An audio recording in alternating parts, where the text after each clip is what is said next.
지난주에 우리는 엘 엘yon, 위에서 마크하시는 하나님, 지극히 높으신 하나님을 말씀으로 만났습니다. 그런데 혹시 예배를 마치고 이런 생각을 하신 분은 없으셨습니까?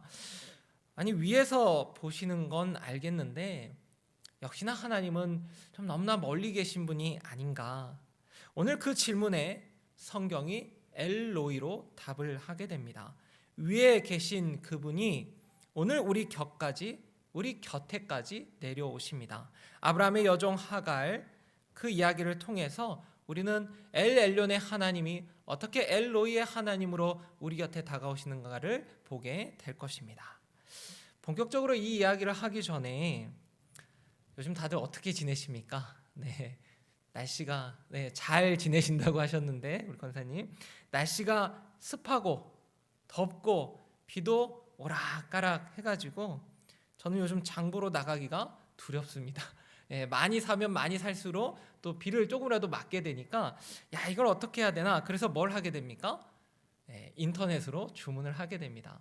제가 홈쇼핑은 안 합니다.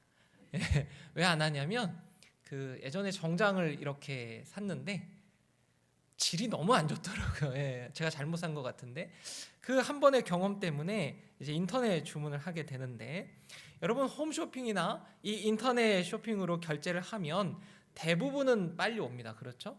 그런데 어떨 때는 결제를 완료했고 그리고 들어가 보면 상품 준비 중이라고 뜨는데 물건이 며칠째 안 올 때가 있습니다. 그래서 배송 조회를 해보면 옥천 허브라고 떠 있어요. 이 옥천 허브가 어딘지 모르겠는데 어디입니까? 불과 10년 전까지만 해도 사실 우리는 새벽 배송 당일 도착은 꿈도 못 꿨습니다. 그렇죠? 아마 2015년인가요? 마켓컬리인가? 뭐 이제 그걸로 아마 시작을 하면서 이제 나중에 쿠팡이 들어오면서 새벽 배송까지 하게 된 것인데, 전 세계에서도 우리나라가 가장 배송이 빠르다고 합니다. 근데 이제 사실 우리가 무언가를 간절히 기다릴 때는 아무리 빨리 온다고 해도 그 하루 이틀이 10년처럼 길게 느껴질 때가 분명히 있습니다. 우리가 택배를 딱 시켰는데 내 손에 박스가 쥐어지지 않으면 참지를 못하고 고객센터에 전화를 걸거나 막 항의를 해보다가 홧김에 주문을 취소해 보기도 합니다. 저도 얼마 전에 그랬는데 이게 하루 늦게 왔는데 제가 딱 그 시간에 썼어야 되는데 오지 않아가지고 이렇게 취소를 한 적이 있었습니다. 오늘 우리가 본문에서 만나게 된 하갈은 아브라함의 아내 사레의 종이었습니다. 그런데 이 여인, 이 아브라함과 사레의 조급함 때문에 덜컥 아이를 낳게 됩니다. 하나님은 창세기 15장에서 아브라함에게 하늘의 별과 같은 자손을 약속하셨는데, 지금까지의 하나님은 아브라함의 자손과 관련된 약속들을 계속 해주셨습니다. 멀지 않으니까요, 창세기 12장 2절을 함께 찾아보겠습니다. 창세기 12장 2절의 말씀을 조금 앞으로 가셔서 함께 읽어보겠습니다. 시작. 내가 너로 큰 민족을 이루고 내게 복을 주어 내 이름을 창대하게 하리니 너는 복이 될지라. 아멘. 자, 그리고 창세기 13장 16절로 한번 가보겠습니다. 창세기 13장 16절에서도 우리는 하나님께서 아브라함을 얼마나 사랑하셨는지 알 수 있는데, 창세기 13장 16절 같이 한번 읽어봅니다. 시작. 내가 내 자손이 땅에 티끌 같게 하리니 사람이 땅의 티끌을 능히 셀 수 있을진데 내 자손도 세리라. 아멘. 하나만 더 찾아볼까요? 창세기 15장 5절입니다. 창세기 15장에 가셔서 5절 말씀 같이 읽겠습니다. 시작. 그를 이끌고 밖으로 나가 이르시되 하늘을 우러러 무뼈를 셀 수 있나 보라. 또 그에게 이르시되 내 자손이 이와 같으리라. 아멘. 이 약속을 잘 생각해 보시면 민족에서 티끌로, 티끌에서 무별로, 무별에서 상속자로 이 약속이 말씀만 보면 점점 선명해지고 있습니다. 그런데 현실은 어떻습니까? 하나님의 말씀 하나 믿고 하란을 떠나 가나안에 온 지 10년이 지났습니다. 아브라함의 나이가 85세가 되었습니다. 그러니까 약속의 말씀을 듣고 10년 동안 아브라함의 가정에 자녀가 태어나지 않은 것인데 지금 사례와 신혼 때입니까? 신혼 때도 아닙니다. 결혼하고 이렇게 시간이 지났지 않습니까? 노년에 받은 약속을 기다리기에 아브라함과 사례는 너무 지쳐 있었던 것 같습니다. 어쩌면 자신들에게 약속하신 하나님의 음성이 들리지 않는 것에 대한 서운함과 불안함, 그래서 하갈을 불러들였는지도 모르겠습니다. 오늘 본문에 같이 읽진 않았지만 3절을 보시면 16장 3절을 보시면 이렇게 기록되어 있습니다. 제가 읽어드립니다.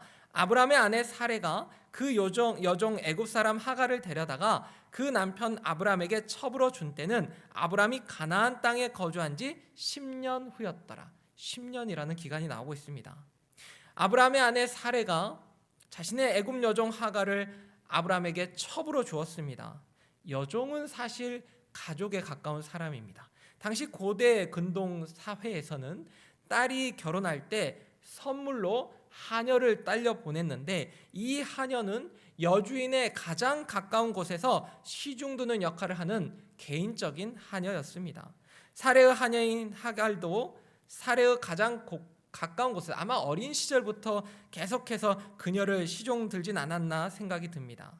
그런데 자신이 아끼던 그 여종과 동침하라고 남편에게 말한 사례는 여호와께서 자신의 출산을 허락하지 않으셨다고 말하면서 하나님을 원망합니다. 당시 사회에서 아기를 가지지 못하는 것은 남자의 책임보다는 여자의 책임으로 돌렸고 이것이 큰 수치로 여겨졌으므로 사례는 오랜 시간 고민했을 것입니다. 어쩌면 아브라함과 함께 하늘의 무별을 보면서 애꿎은 아브라함을 쏘아보지 않았겠습니까? 그래서 언젠데? 지금이야? 언제야? 하나님 말씀하셨잖아. 이게 성경에 없습니다. 네, 저는 좀 상상을 자주 하는 편인데 그러면 아브라함이 뭐 한마디라도 붙일 수 있었겠습니까? 하나님은 아브라함을 통해서 하늘의 별처럼 그의 자손이 번성할 것이라고 약속해 주셨는데 정작 태의 문이 열리지 않고 있습니다. 잠언 13장 12절을 좀 찾아보도록 하겠습니다. 잠언 13장 12절입니다. 구약 925페이지 정도에 있습니다. 잠언 13장 12절의 말씀을 찾아서 함께 읽어보겠습니다. 구약 제 성경책으로는 925페이지입니다. 함께 읽도록 하겠습니다. 시작. 소망이 더디 이루어지면 그것이 마음을 상하게 하거니와 소원이 이루어지는 것은 곧 생명나무니라. 아멘. 잠언에서 말하는 생명나무는 에덴 동산에서 누렸던 영적 생기의 기쁨과 회복을 뜻합니다. 즉 소망이 이루어질 때 우리의 영혼은 비로소 하나님 안에서 참된 안식과 살아갈 활력을 얻게 된다라는 뜻입니다. 그런데 사례는 10년이 지나도록 이 생명나무의 기쁨을 맛보지 못해서 그 마음이 잔뜩 상해버렸고 결국은 조급함에 하갈을 남편에게 들여보내고 맙니다. 사례가 인간적인 방법으로 하갈을 아브라함의 품에 안겨준 것인데 아브라함은 거부하지 않습니다. 아브라함은 받아들입니다. 그리고 하갈과 동침했는데 동침한 후에 곧바로 하갈이 임신하게 되고 하갈이 여주인 사례를 어떻게 대합니까? 4절에 16장 4절에 이렇게 기록되어 있습니다. 아브라함이 하갈과 동침하였더니 하갈이 임신함에 그가 자기의 임신함을 알고 그의 여주인을 멸시한지라.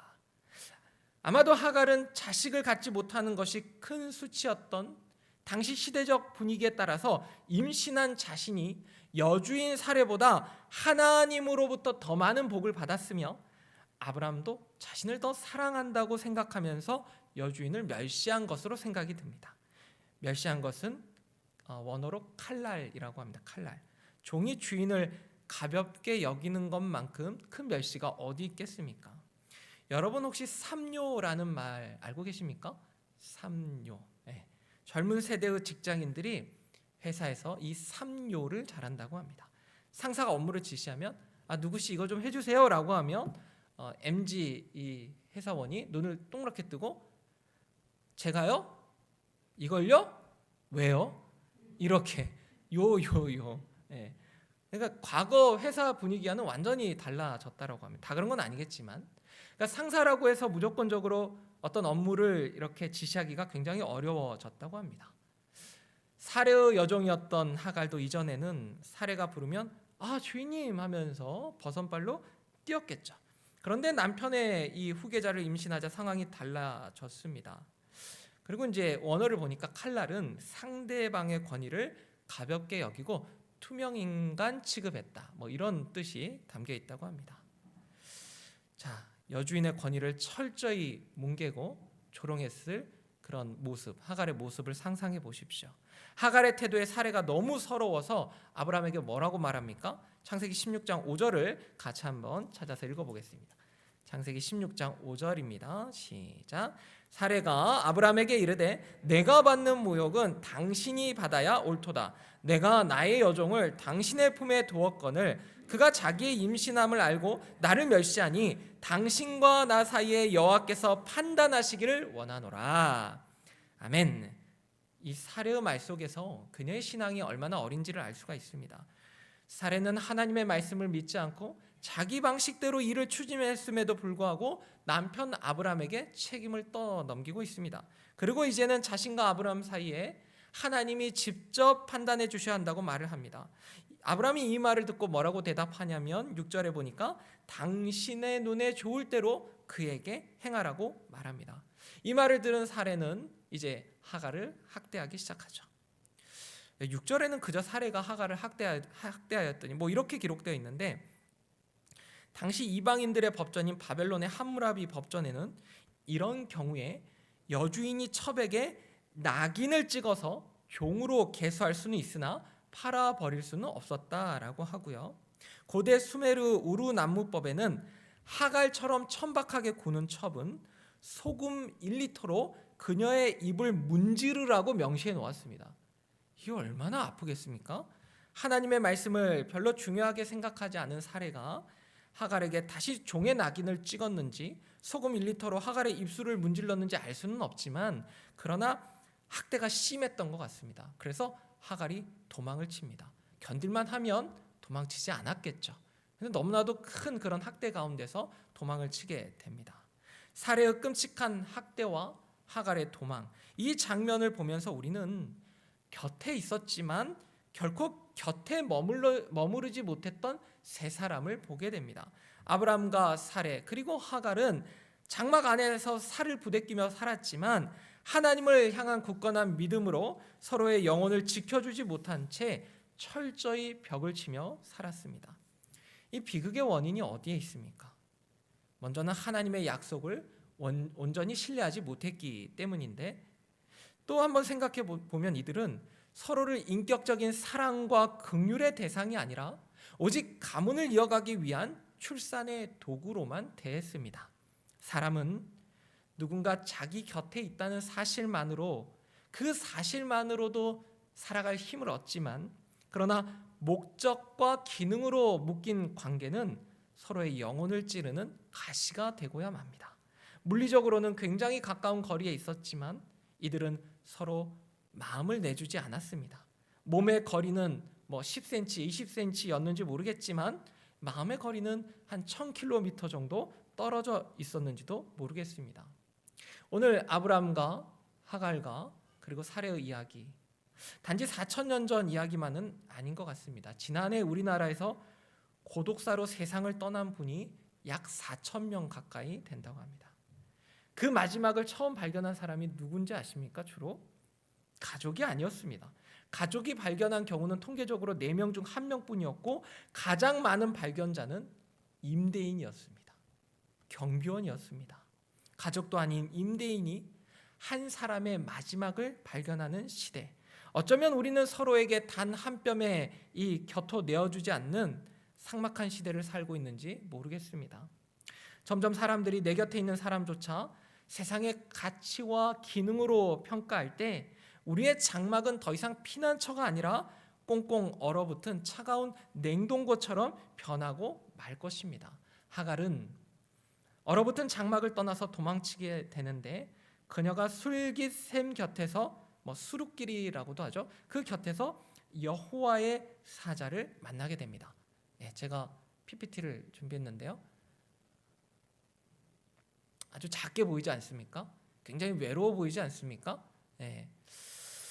술은 지금 가는 이 술은 애굽으로 가는 길목에 있었는데 애굽 여인이었던 하갈은 자신의 친정으로 도망가던 중이었습니다. 그런데 누가 방문을 합니까? 바로 여호와의 사자가 그녀 곁에 다가옵니다. 광야는 주소가 없죠. 아무런 주소가 없는 광야, 오늘날 배송 불가 지역처럼 사람이 들어가면 찾기 어려운 그곳에 여호와의 사자가 정확하게 방문을 하게 됩니다. 성경에 여호와의 사자라는 이 호칭이 총 구약에서 48번 나오는데 맨 처음이 바로 여기입니다. 그러니까 하나님이 이전에도 하나님의 사람들을 찾아오신 적은 있지만 여호와의 사자로 공식적으로 방문한 것은 이번이 처음이었습니다. 그러니까 하나님의 공식적인 신방지가 왕궁이 아니라 광야 샘 곁이었고 첫 신방 대상이 도망친 애굽 여인 하갈이었다라는 점이 굉장히 인상적입니다. 무엇보다 하나님은 이 하갈의 이름을 불러주시는데 이 고대 근동 사회에서 신은 전체 민족을 부릅니다. 어느 한 나라나 어느 한 왕조를 부릅니다. 그리고 왕의 이름을 부르거나 어떤 영웅의 이름을 불러왔습니다. 고대 근동의 신들이 왕관 쓴 사람만 찾아서 불렀다라는 기록들이 있는데, 그러나 우리 하나님은 가장 비천한 신분을 가지고 도망친 한 여인의 이름을 부드럽게 불러주셨습니다. 이름을 부른다는 건 내가 그 존재를 안다라는 것입니다. 특별히 하나님이 누군가의 이름을 불러주실 때는 이제부터 너는 내 것이라는 소유권의 확인 절차와도 같습니다. 소유권을 주장하셨으니 AS도 철저하게 해주시겠다는 약속이나 다름이 없습니다. 결혼을 하면 아이를 낳게 됩니다. 그리고 부모들은 자녀의 이름을 대충 짓지 않습니다. 왜냐하면 앞으로 내가 책임져야 할 자녀의 미래가 거기에 달렸다고 생각을 하기 때문입니다. 물론 한때는 우리나라에서 개똥이, 돌쇠, 언년이 같은 이름을 지어 부르기도 했습니다. 왜 그랬을까요? 옛날에는 아이들이 병으로 많이 죽었는데 귀한 이름을 지으면 귀신이 시샘을 해서 빨리 데려간다고 믿었기 때문입니다. 그러니까 개똥이라는 이름은 사실 제발 이 아이를 데려가지 말라는 부모의 간절함이 들어간 이름이었습니다. 뭐 이름을 대충 짓건 공들여 듣건 공들여 짓건 부모의 이름에는, 부모가 짓는 그 아이들의 이름에는 그 아이를 지키고 싶은, 그 아이를 사랑하는 부모의 마음이 가득 담겨 있는 것입니다. 사회가 이렇게 이제 막 악해지다 보니까 몇몇 부모들은 자녀들을 기능적으로 대하기도 하지만, 그러나 많은 부모들이 자녀의 이름을 부를 때는, 그리고 막 애타게 부를 때는 자녀가 광야 한복판에 주저앉은 것 같은 그런 상황에 있을 때 자녀의 이름을 애타게 부르기도 합니다. 우리의 기도가 어떨 때 터집니까? 우리 부모 세대들 기도가 어떨 때 터집니까? 내 몸에 이상이 생기고 이웃 친척들과 관계가 나쁠 때는 좀 기도가 덜 나올 수 있습니다. 그런데 내 자녀 잇몸에서 피가 나고, 막상 병원 갔더니 별게 아니었어요. 그런데 자녀에게 피가 나고 친구들과 싸우고 오면 우리 부모들의 기도 소리는 하늘에 닿을 듯 굉장히 커집니다. 굉장히 커지죠. 한번 보십시오. 하나님이 오죽하셨으면 광야까지 찾아가셔서 하갈의 이름을 부르셨겠습니까? 하나님은 하갈에게 그리고 그냥 이름만 부른 것이 아니라 앞으로 살아갈 방법을 가르쳐 주셨습니다. 9절에 보니까 여주인에게로 돌아가서 그 수하에 복종하라고 말씀하십니다. 주인의 집에서 도망쳐 나온 여종이 도망치는 게 사는 것이 아닙니다. 여러분, 광야에서 도둑이라도 만나면 바로 죽는 것입니다. 친정으로 가면 친정에서 반겼겠습니까? 다시 돌아가라 하지 않았겠습니까? 여러분, 정말로 이 여종이 살 길은 죽더라도 주인에게 맞아 죽는 게 가장 좋은 것입니다. 가야 되는 것입니다. 당시 문화적인 상황을 보면 그렇습니다. 주인의 아이까지 가진 여종이 길거리에서 누굴 만나든 위험한 상황이 계속 연출되었을 것이 뻔합니다. 하갈은 여주인 사레와의 관계를 끊고 도망가는 것으로 문제를 해결하려 했지만, 하나님은 하갈에게 여주인 사레와의 관계를 회복하고 새로운 관계를 맺으라고 명령하신 것과 같습니다. 그리고 하나님은 또 한 가지 소식을 추가하시는데, 그것이 오늘 함께 읽은 본문 11절입니다. 11절을 같이 한번 읽어봅니다. 시작. 여호와의 사자가 또 그에게 이르되 내가 임신하였은즉 아들을 낳으리니 그 이름을 이스마엘이라 하라. 이는 여호와께서 내 고통을 들으셨음이니라. 아멘. 제가 이 본문을 계속 읽다가 이해가 안 되는 본문이 있었습니다. 뭐냐면 여호와의 사자가 또 그에게 이르되 네가 임신하였은즉이라고. 아니 하나님은 왜 하갈에게 네가 임신하였은즉 이라고 말씀하셨을까요? 하갈이 몰라서였을까요? 하갈은 이미 자신이 임신한 줄 알고 여주인인 사례를 모욕했습니다. 멸시했습니다. 칼날했습니다. 그런데 왜 하나님은 다시 네가 임신하였은즉 이렇게 말씀을 하셨을까요? 하나님이 굳이 하갈의 임신 사실을 다시 알려주신 이유는 이런 이야기와 같습니다. 아브람과 사레는 하갈 너의 배가 불러올 때 그저 자신들의 장자권을 이을 상속자라고만 보았지만 나는 네 뱃속의 생명을 귀한 나의 창조물로 인정한다는 선언과도 같습니다. 그래서 아이의 이름도 이스마엘, 즉 하나님께서 내 고통을 들으셨다라는 뜻을 가진 이름으로 지어주신 것입니다. 광야의 우물 한켠에서 남몰래 흘린 하갈의 이 억울한 눈물과 고통의 신음소리를 하나님이 다 듣고 계셨다는 증거가 아이의 이름의 증표로 남은 것입니다. 그런데 하나님의 위로가 또 여기서 멈추지 않습니다. 12절을 같이 한번 읽어봅니다. 12절입니다. 시작. 그가 사람 중에 들나귀 같이 되리니 그의 손이 모든 사람을 치겠고 모든 사람의 손이 그를 칠지며 그가 모든 형제와 대항해서 살리라 하니라. 아멘. 여러분 이게 지금 축복입니까? 저주입니까? 여러분 자녀에게 손주에게 앞으로 당신의 자녀는 들나귀처럼 살 것입니다. 그러면 어떻게 그런 축복을 이렇게 말씀하시겠습니까? 여러분 들나귀 길들여지지 않은 짐승 아닙니까? 평생 종의 신분으로 살았던 하갈을 생각해 보십시오. 어찌됐건 평생을 묶여 살았던 여인입니다. 들나귀는 광야에서 아무도 길들일 수 없고 아무도 묶어둘 수 없는 짐승입니다.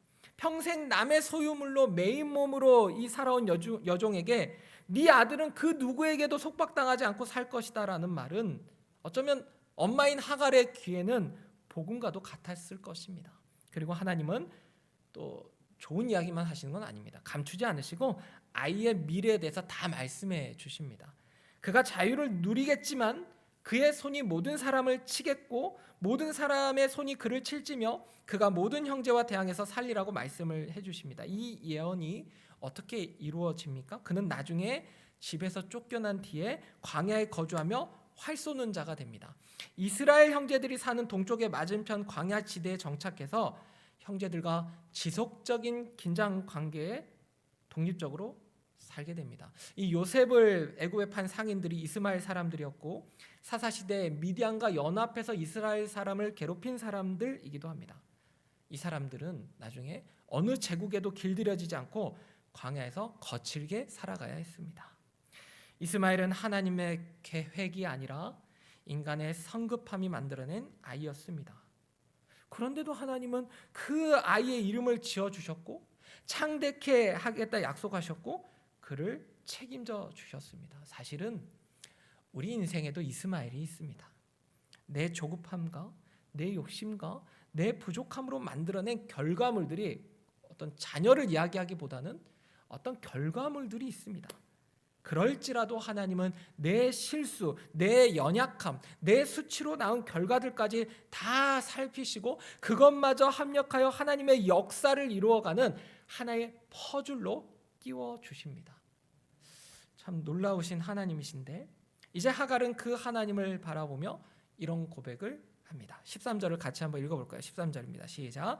하갈이 자기에게 이르신 여호와의 이름을 나를 살피시는 하나님이라 하였으니 이는 내가 어떻게 여기서 나를 살피시는 하나님을 배웠는고 함이라. 아멘. 여러분 이 고백이 대단한 고백입니다. 왜냐하면 인간이 하나님께 이름을 붙여주는 겁니다. 저도 이제 하나님의 이름을 별로 은혜가 될지 모르겠는데 간당간당 하나님이라고 제가 기도할 때마다 하나님 제가 뭐가 필요하면 왜 이렇게 간당간당하게 주십니까? 이제 그런 고백을 많이 했던 것 같습니다. 한 20년째 그런 고백을. 근데 그 간당간당 이렇게 주시는 하나님이 사실은 나에게 풍족하게 주신 거구나, 그런 생각을 많이 합니다. 만약에 필요 이상으로 주셨으면 저희 어머니가 늘 저한테 하시는 말씀이지만 너는 과소비가 많아, 이렇게 되었을 것 같습니다. 그래서 하나님이 그냥 알아서 적절하게 주시는 것 같은데, 오해하지 마십시오. 제가 과소비를 한다고 막 뭘 물건을 사고 그런 게 아니라, 제가 좀 돈이 생기면 좀 많이 남을 돕는 일에 쓰는 편입니다. 그래서 이제 아프리카 선교사님이나 이렇게 병에 있는 그런 분들을 주는데, 어머니는 그것도 과소비로 보였나 봐요. 하나님을 나를 살피시는 하나님이라고 하갈은 이렇게 이름을 붙여드립니다. 하갈은 자신의 곁에서 자신을 마크해 주시는 하나님을 엘로이라고 부른 것입니다. 엘로이, 로이, 감찰하시는 엘, 하나님. 나를 보시고 나에게서 시선을 떼지 않으시는, 늘 내 곁을 지켜주시는 하나님으로 이 하갈이 고백을 한 것입니다. 지난 시간에 우리는 엘 엘yon, 가장 높은 곳에서 우리를 마크해 주시는 그 하나님을 만났습니다. 그런데 하나님은 경기장에 걸린 스카이캠처럼 우리를 보시면서 1번이 잘했다, 2번이 잘했다, 3번은 못했다, 이렇게 평가하시는 것이 아니라 가장 결정적인 순간에 우리 곁으로 다가와 주십니다. 마치 축구 경기 중에 한 선수가 그라운드 위에 넘어져서 피가 철철 나는 무릎을 붙잡고 뒹굴 때 관중석에서 해줄 수 있는 건 없습니다. 심지어 코치도 감독도 해줄 수 있는 게 없습니다. 그러나 구급 상자와 들것을 들고 누구보다 빠르게 달려가는 의료진이 있습니다. 그 의료진 때문에 이 선수들이 아주 든든하게 경기를 할 수 있는 것입니다. 경기 중에 선수가 넘어졌는데 가만히 뒷짐지고 구경하는 의료진이 어디 있습니까? 없습니다. 제가 지난 시간에 우리나라가 32강에 들지 못해서 이제 저는 월드컵을 보지 않을 것 같다고 말씀을 드렸는데, 사람 일이 모르는 거더라고요. 얼마나 재밌던지 막 경기들을 챙겨보기 시작하는데, 이번 월드컵 경기에서 한 선수의 이름이 많은 사람들의 관심을 받고 있어서 제가 그 선수의 경기 장면을 계속 보게 되었습니다. PPT로도 준비를 했는데, 보지냐 선수입니다. 이 아프리카 서쪽에 위치한 작은 섬나라 카보베르데, 인구는 55만 명 정도 되는 이 나라가 첫 월드컵에서 우승 후보 스페인과 비기고 무패로 조별리그를 통과하고 아르헨티나와 연장 접전 끝에 한 골 차로 지면서 전 세계의 박수를 받고 떠났습니다. 그 기적의 중심에 40살 골키퍼가 있었는데, 이 선수가 세계적인 축구 스타 메시의 결정적인 슛과 프리킥을 연속적으로 막아내면서 화제의 중심에 섰습니다. 인스타 팔로워가요 원래 5만 명이었거든요. 제가 이틀 전에 확인해 보니까 2,400만 명으로 늘었습니다. 굉장히 많아졌죠. 여러분, 이 선수 이름이 보지냐인데, 보지냐는 포르투갈어로 작은 할머니, 사랑스러운 할머니라는 뜻이라고 합니다. 왜 이제 이런 이름이 있는데, 원래 자기 이름으로 이렇게 등록을 하려고 했는데 이미 있어가지고, 그래서 이제 보지냐라는 이제 어떻게 보면 애칭 그런 걸로 이제 적은 거죠. 사연이 있어요. 어릴 때 부모님이 늘 바빠서 조부모 손에서 자랐는데, 동네 축구에서 하다가 막 형들한테 얻어맞고 분하면 그때마다 할머니한테 이 보지냐 선수가 달려갔다고 합니다. 친구들이 쟤 또 할머니한테 간다 이렇게 얘기를 하고 막 놀려도 할머니 막 울면서 갔나 봐요. 그래서 할머니 품에 안겼다라는 거죠. 여러분, 할머니에게는 손주 보지냐의 축구 실력이 그리 중요하지 않습니다.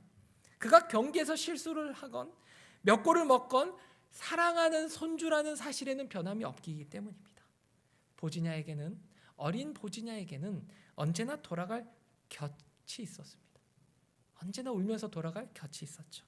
하지만 오늘 우리의 현실은 어떻습니까? 그리고 우리 자녀들의 현실은 어떻습니까? 그런 따뜻한 곁을 내어주는 그런 어른들이 많이 있습니까? 광야 같은 방에 스스로를 가둔 청년들이 점점 늘고 있습니다. 냉동고처럼 차가운 학교에서 혼자 밥을 먹는 자녀들이 있습니다. 왕따를 당하는데 누구에게도 말을 못하고 계속 혼자 밥을 먹는 그런 자녀가 있습니다. 이름 대신 번호나 직급으로 불리는 사람들이 있습니다. 세상과 가정에서도 능력과 성과로만 평가받는 사람들이 있습니다. 평가만 받는 것이 아니라 돌아갈 곁이 없고 나를 품어주는 사람이 없어서 혼자 어딘가에서 울고 있는 사람들이 늘고 있습니다.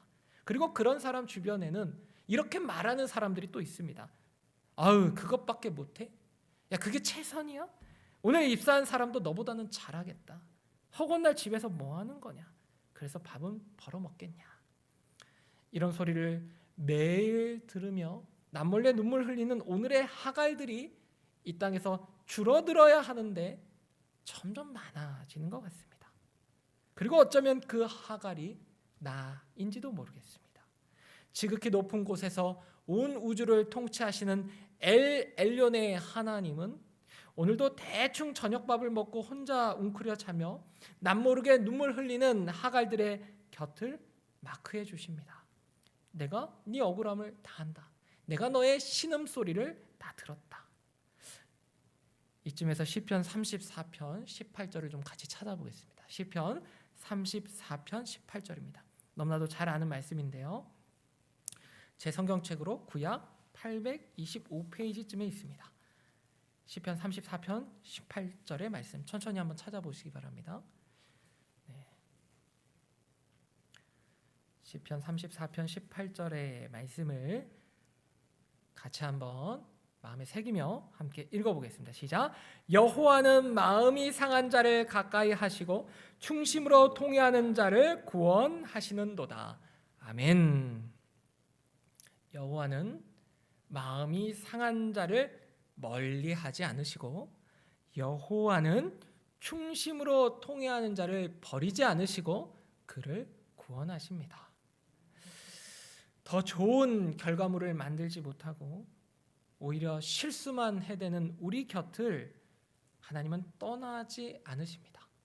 그리고 지금도 부족하고 연약한 이 설교자의 입술을 통해서 여러분을 위로해주고 계십니다. 그 하나님의 다가오심은 그저 등 한번 두드려주는 그런 가벼운 위로 정도가 아닙니다. 숨이 턱턱 막히는 광야에서 피 흘리며 쓰러진 선수를 향해 전력 질주하는 그 의료진처럼 우리 곁으로 달려와 차갑게 얼어붙은 영혼들을 하나님은 영적 심폐소생술로 살려내고 계십니다. 아프리카의 보지냐 선수를 기억해 보십시오.